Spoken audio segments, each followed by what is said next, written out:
السلام عليكم اخوان، ان شاء الله في الفيديو غنشوفوا الطريقه كيفاش تقوموا باصلاح هذا المشكل هذا، يعني الابره ديالنا كتهوى في الحاشيه ديال الصفيحه ديال الابره. كما كتشوف معنا الابره هي كتهوى كتسحق في الحاشيه، يعني هذا يقدر يتسبب لنا في التقطيع ديال الخيط وفي الترس ديال الابره كما كتشوفوا من الزاويه الثانيه. اول حاجه كنفسخوا هذا الفيس اللي هنا وكنفسخوا الفيس التحتاني، بجوج بهم كنخدموا عليهم.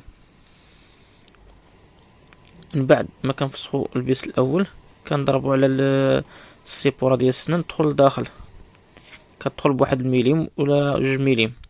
ومن بعد كنفسخوا السيبوره الثانيه وكنعاودو حتى هي كندخلوها لداخل كما كتشوف معنا على الشكل هذا. كما كتشوفوا هاد المسافه اللي قربت لنا هنا كترجع لنا البلاكه، كنشوفوا الابره رجعت لنا في الوسط، وهنا كتحاول تخلي الريكلاج السنان مقاد.